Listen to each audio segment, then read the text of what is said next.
Hey everyone, Paul Angelo here and welcome to another video about gay sexuality. More specifically, we will be talking about barebacking. We will talk about how to look at it, we will understand why it's happening, and how to protect yourself from its seductive nature.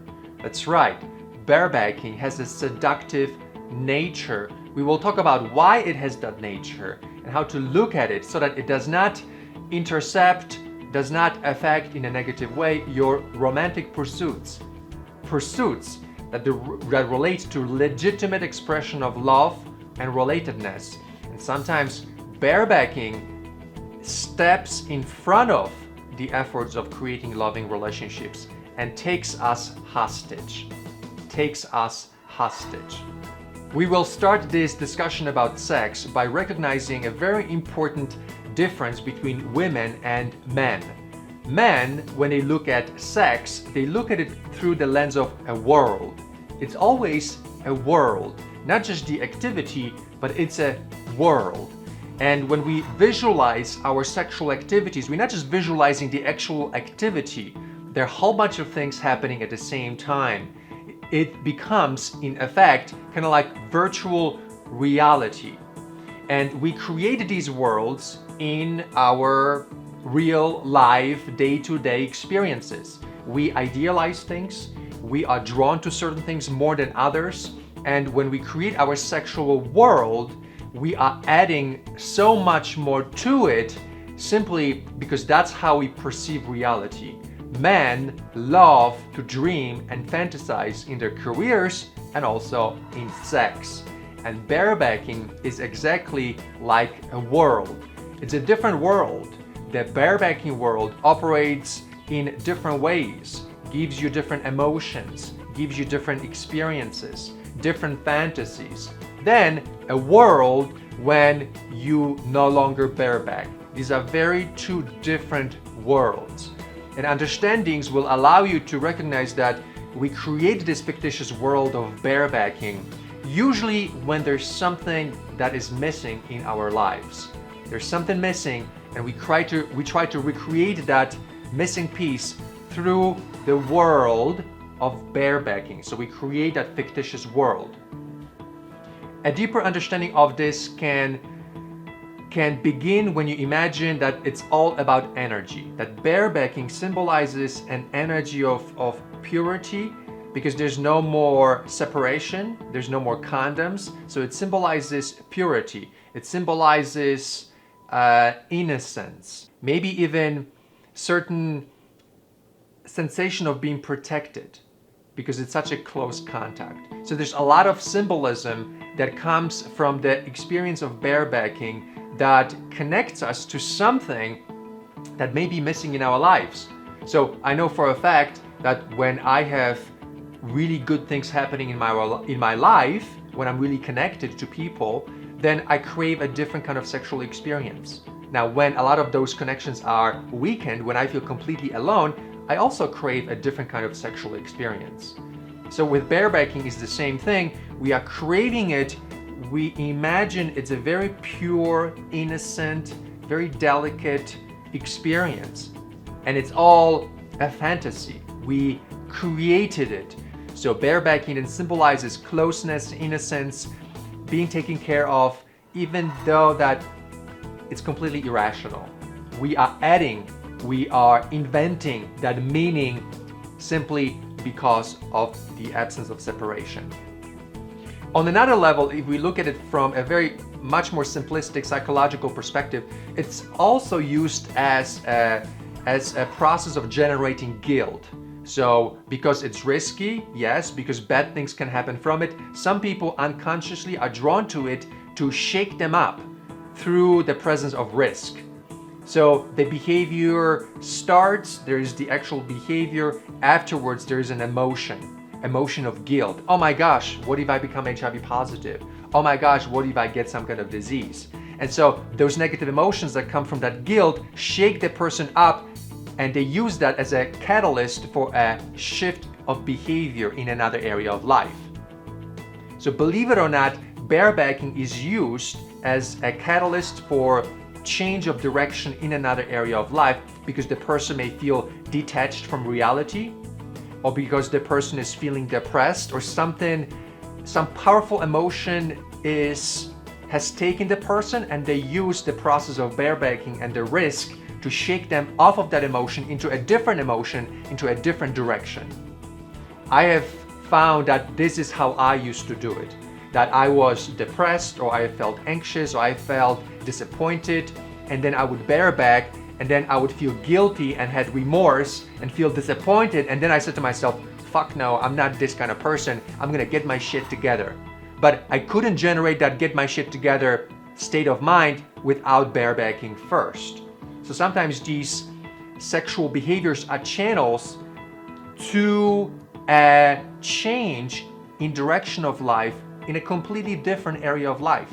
It can get really complex when you start analyzing your sexual behaviors in general, that a lot of the activities are indirectly related to something present in a completely different area of our life. And so notice you barebacking, and especially the risk factor and the guilt that happens from it, how that is really what you're after, not the actual pleasure and the process of doing the barebacking itself. Even though in itself it is a very, very seductive image, behavior, and emotions that want to suck us into it. But notice that there is something else that happens afterwards that may be even more important to you than the seductive nature and the skin-on-skin sensations that come from it. I also noticed in our community, through working with clients and just hearing stories about sex and relationships and love, that many men are so deeply taken by the seduction of barebacking that they end up selecting their partners exclusively for the experience of barebacking, that they're really not interested in love, they're not interested in relationship, they're looking for safe partners that could bareback them, come inside of them, so that they can experience whatever the fantasy they created in their mind about what barebacking means, what the symbolism of it means in their lives. So it is used, some men are going into the community, are looking for men who give them the impression of safety so that they can have unprotected sex with them on purpose from day one, that they use essentially to extract that connection to the symbolism of barebacking, the innocence, the closeness, the maybe even the security, the momentary connection and the illusion that it's actually security and emotional safety.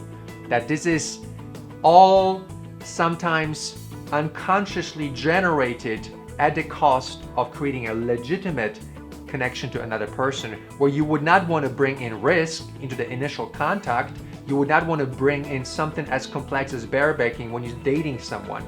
So notice that you will look and find men in the gay community that are looking for love, but first they want to check whether you are a good barebacking partner, because right up front they carry with themselves that fantasies of being barebacked. They're not really looking for a lover or marriage, they just want to be barebacked.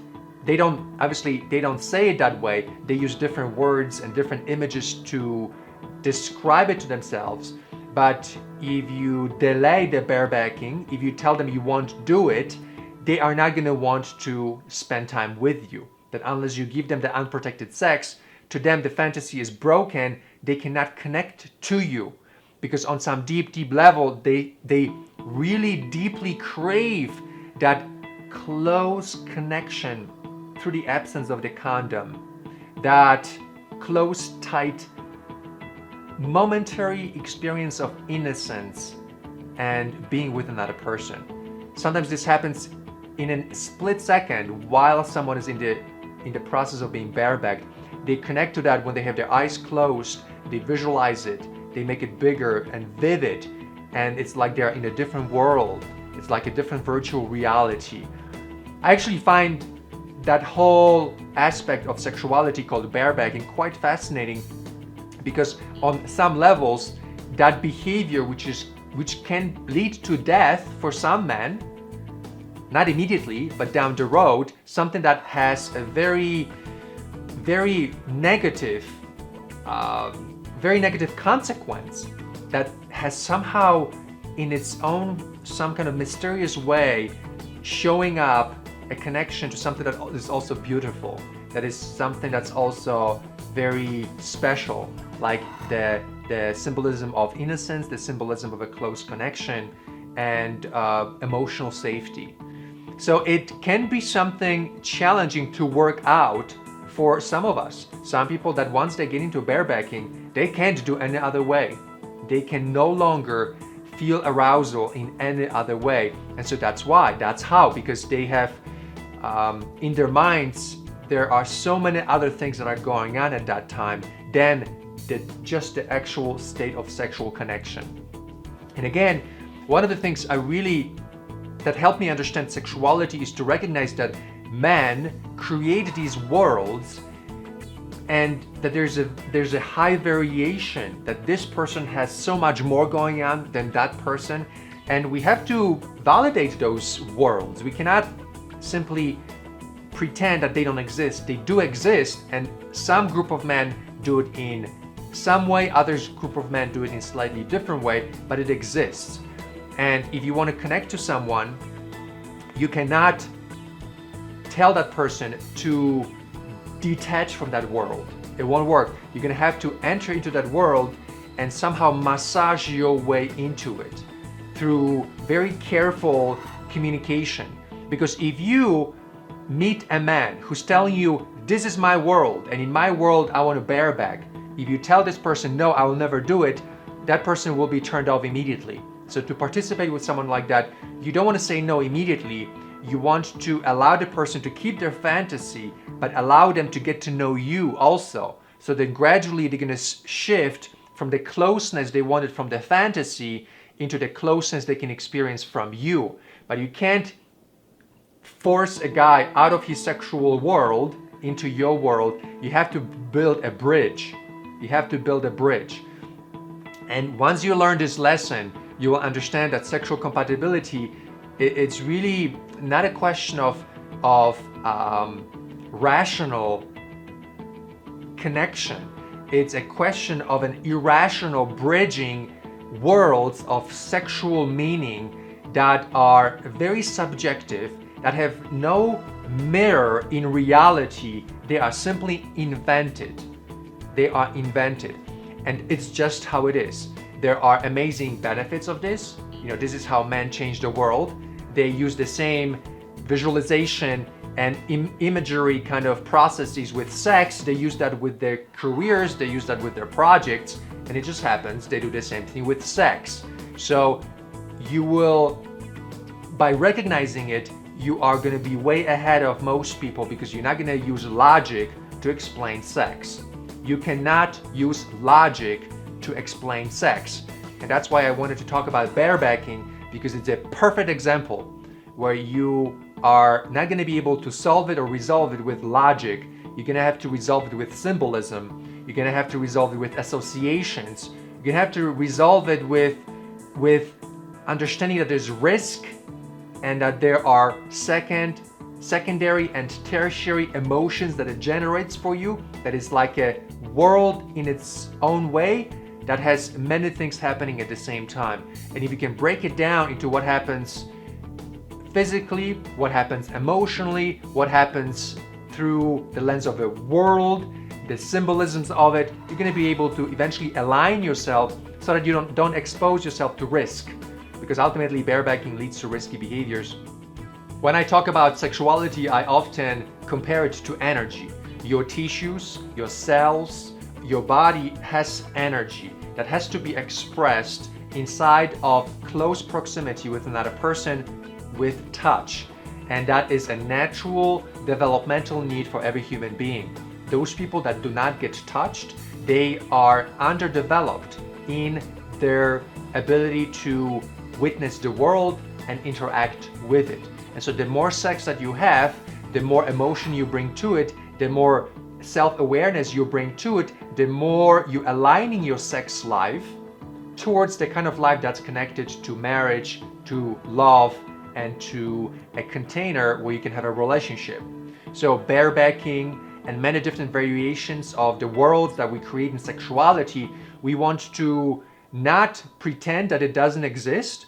We want to give it all valid attention, but then we want to ask the question how it aligns with relationships, how it aligns with love.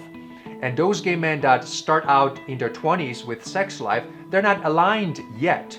It takes a while for these processes to complete themselves, for us to align sexual behavior with emotion, with a choice of a lover, with an ability to perceive if someone is responsible or not. We can't tell how responsible someone is immediately just through a sexual act. But later, the more sexual acts someone has, they can actually learn to predict that because of this sexual behavior, this person is less likely to be monogamous or loyal or responsible. Eventually, you start connecting sexual behavior of someone's preferences in terms of sex with their ability to be responsible. You do it 100 times, you can eventually have a map.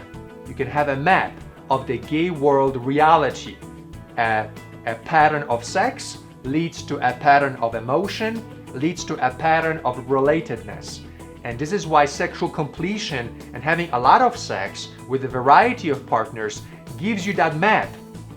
You will never have that map without those sexual experiences. And so this is why I believe that delaying sex, that being a virgin, it's not a good thing for men.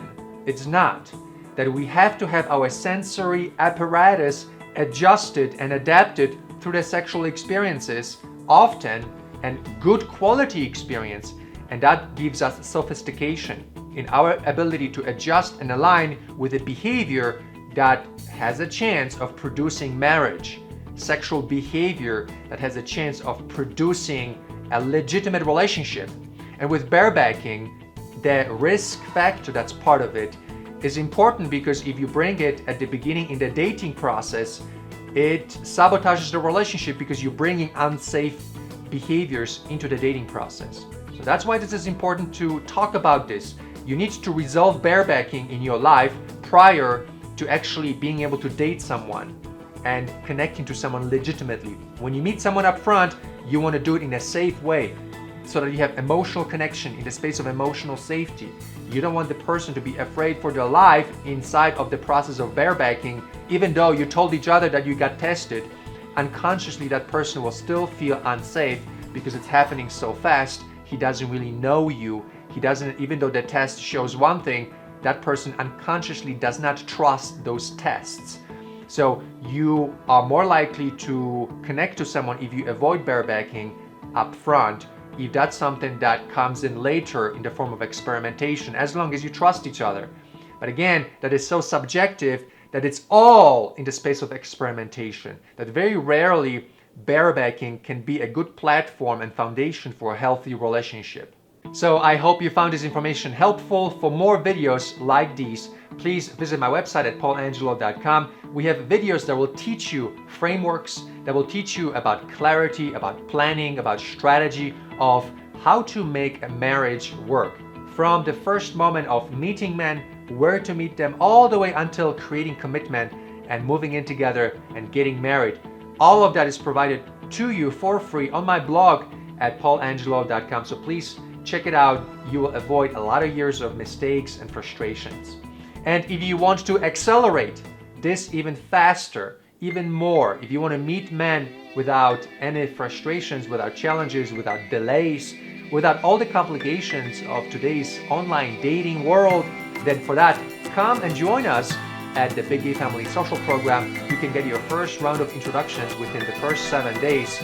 It's the fastest, easiest way to meet men. I highly recommend it. So thanks for watching. Until we talk in the next video, as always, my friends, go out there, think big, stay present, and be a leader in your life today.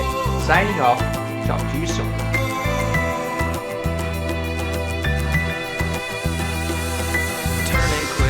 And over, and the clock is ticking, time is moving fast. Reviewing all the lessons we have learned from mistakes lost in the past.